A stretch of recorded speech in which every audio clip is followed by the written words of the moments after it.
दोस्तों नमस्कार, मैं सत्यनारायण तिवारी आप सबका वेलकम करता हूं, स्वागत करता हूं अपने YouTube चैनल सुपर 30 के बैनर तले।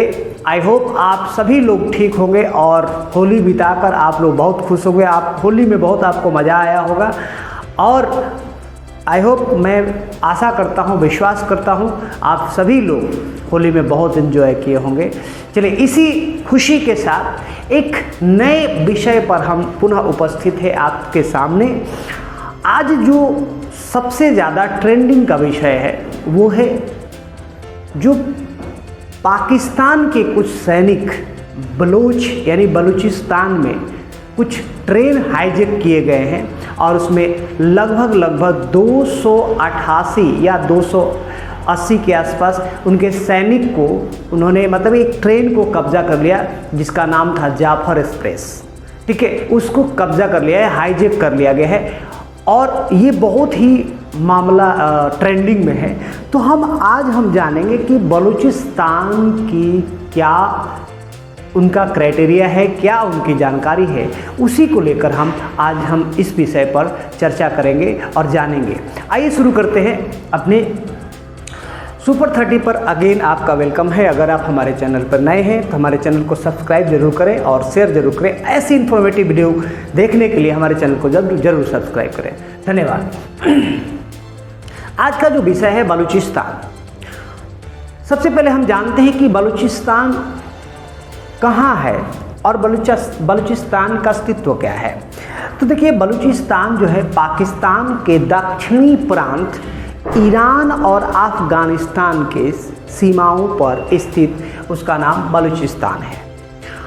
यह पाकिस्तान का बहुत बड़ा प्रांत है, सबसे बड़ा प्रांत है। लगभग अगर देखा जाए प्राकृतिक क्षेत्रफल के दृष्टि से देखा जाए तो लगभग आधा पाकिस्तान बलूचिस्तान ही है। इसमें अगर देखा जाए तो यह ऐसा क्षेत्र है पाकिस्तान का जहां पर लगभग प्राकृतिक संपदा से परिपूर्ण क्षेत्र है यहाँ पे।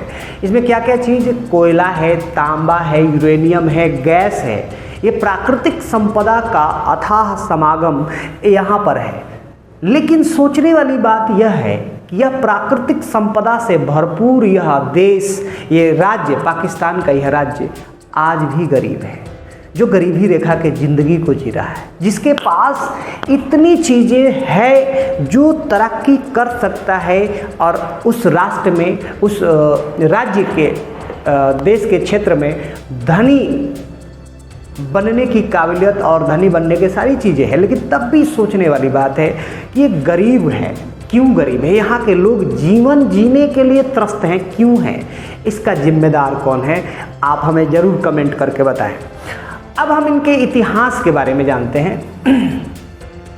आज से 1400 वर्ष पहले, 1400-1450 वर्ष पहले यह इलाका मकरान के नाम से जाना जाता था। यानी कौन सा इलाका? मकरान, जहाँ पर ट्रेन हाईजैक हुई है वहाँ। यह इलाका मकरान के नाम से जाना जाता था। इस इलाके पर सिंध के राय राजवंश का यहाँ पर शासन हुआ करता था।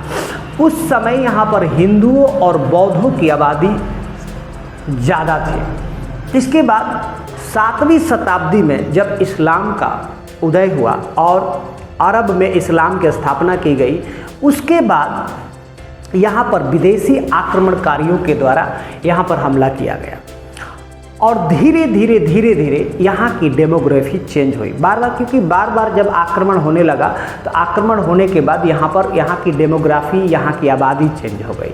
चेंज होने के बाद इस इलाकों से बौद्ध और हिंदू का वर्चस्व जो था वो ख़त्म हो गया और ख़त्म होने के बाद यहाँ पर जब 1783 ईस्वी में, यानी कि हमारे देश के अंदर लगभग 1757 से हमारे देश के अंदर ब्रिटिशों का शासन शुरू हुआ। हालांकि 1600 ईस्वी में ब्रिटिश ईस्ट इंडिया कंपनी की स्थापना हुई सूरत में, लेकिन सबसे पहली जो लड़ाई हुई वो 1757 में प्लासी का युद्ध, फिर 1764 बक्सर का युद्ध और फिर धीरे धीरे ये अलग अलग जगहों पर इन्होंने कब्जा करना शुरू कर दिया।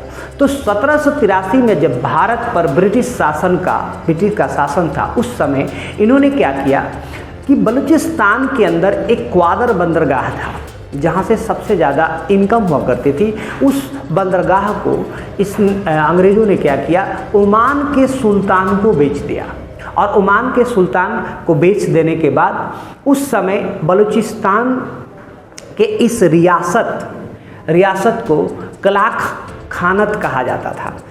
और आज़ाद से पहले भारत के अंदर 565 रियासतें हुआ करती थी और उसी में से यह भी एक थी।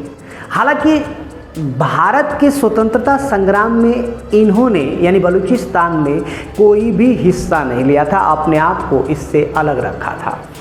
अब हम जानेंगे कि आज़ादी के बाद भारत जब आज़ाद हुआ तो इसकी स्थिति क्या थी। अब हम जानते हैं कि जब हमारा देश आज़ाद हुआ कई आंदोलन हुए, जिसमें सबसे ज़्यादा जिक्र 1942 का आता है। 1942 भारत अंग्रेज भारत छोड़ो ये आंदोलन शुरू हुई गांधी जी के द्वारा। और जब 1947 में हमारा देश आज़ाद हुआ, आज़ाद होने के बाद पाकिस्तान और भारत का बंटवारा हुआ।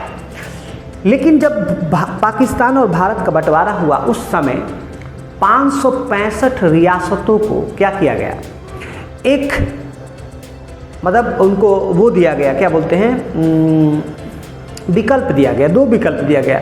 या तो आप भारत में नहीं तो पाकिस्तान में विलय कर लो, नहीं तो आप अपने आप को स्वतंत्र रखना चाहते हो तो स्वतंत्र रखो।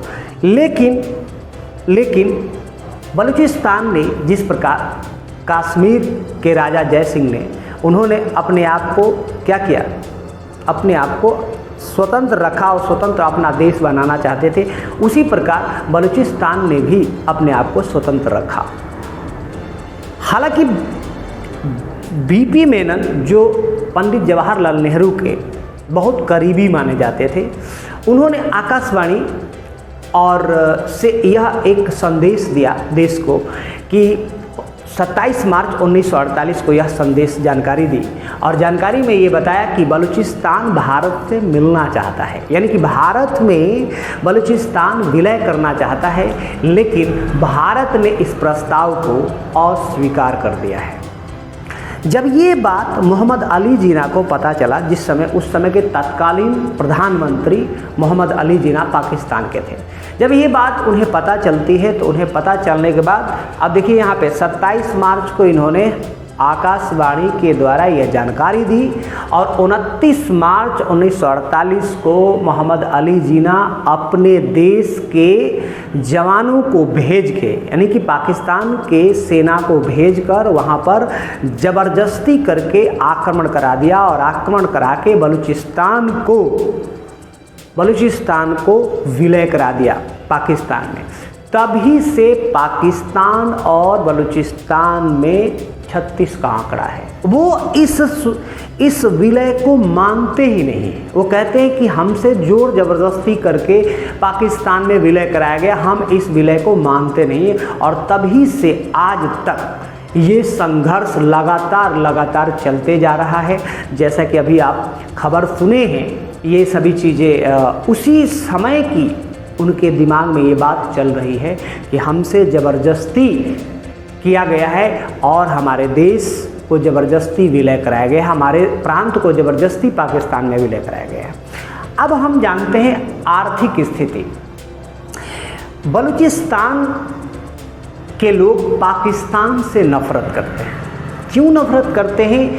क्योंकि पाकिस्तान का जितना क्षेत्रफल है उसका 44% हिस्सा जो है वो बलूचिस्तान का है।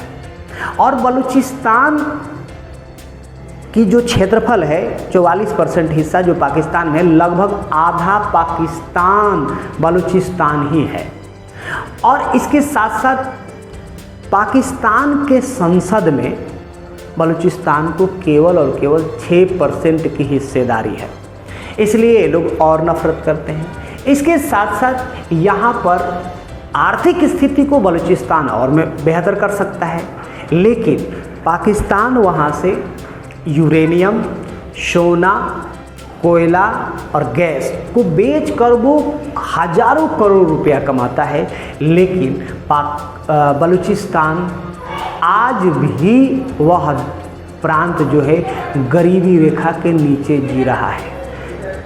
मीडिया के मुताबिक, वहाँ के जानकारी के मुताबिक 71% लोग आज भी गरीबी रेखा के नीचे जीवन जी रहे हैं। 71% लोग जिनके पास अनाज नहीं है खाने का, जीवन को मतलब काट रहे हैं और जीवन, इस तरह के जीवन को जीने में मतलब वो अपने आप को असमर्थ हैं।